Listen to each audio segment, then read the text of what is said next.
Buonasera da Portoviro, interessante convegno Africa, la sfida del XXI secolo, organizzata dal Club Rotary di Portoviro Delta del Po. Inaugurato il convegno del presidente del Rotary Club Stefano Mazzucato, tante le autorità presenti, tra le quali il vescovo della diocesi di Chioggia, Monsignor Giampaolo Dianin,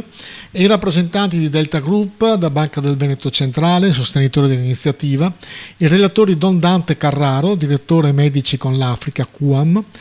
il professor Pier Giorgio Sonato dell'Università di Padova e il giornalista Alberto Magnani, redattore del Sole 24 Ore e attento osservatore delle dinamiche africane. Vorrei partire, dicevo, da una serie di elementi che manifestano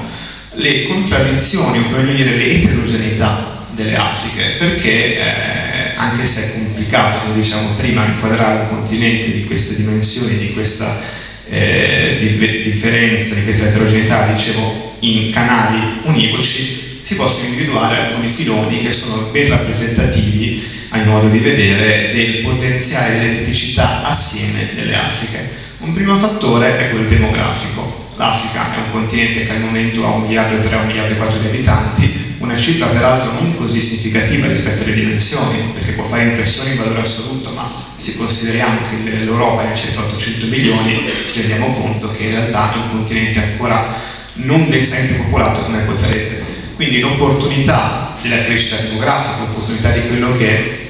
come espressione un po' anche un po' brutale, si chiama dividendo demografico, quindi l'ipotesi di una forza lavoro che supera la popolazione troppo giovane, troppo anziana, quindi l'opportunità di una crescita di un capitale umano, altra espressione che personalmente non amo, ma che comunque può, dicevo, alimentare la crescita, ma anche le problematiche che derivano da una mancata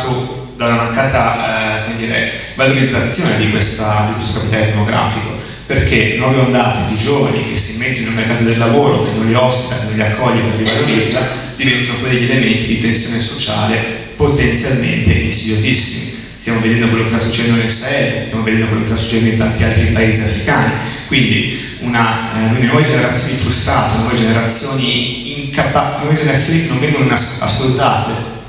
dalle rispettive classi politiche, diventano potenzialmente un grosso problema sociale. Un secondo elemento è quello della crescita, perché noi siamo abituati a questa, lo dico anche da giornalista economico, a questa pioggia di dati statistici, bollettini statistici, con dati spesso sorprendenti sulla crescita economica dei paesi africani, addirittura fino alla doppia cifra. Ricordiamo casi forse anche emblematici come il famoso miracolo etiope, per dirne uno. Eppure, dietro a tutte queste crescite record, 6, 5, 6, 7, 8, 9, 10% del PIL, si nascondono spesso delle fragilità. Una prima fragilità sono le disuguaglianze. Un caso anche qua, tra i tanti che potremmo menzionare, è il Sudafrica, che a 30 anni dall'apartheid si ritrova ad essere il paese con il più alto tasso di disuguaglianze al mondo. E quindi, se mi perdonate forse l'analisi un po' brusca, l'apartheid istituzionale si è trasformato in un apartheid economico che di fatto ha perpetuato le discriminazioni pregresse.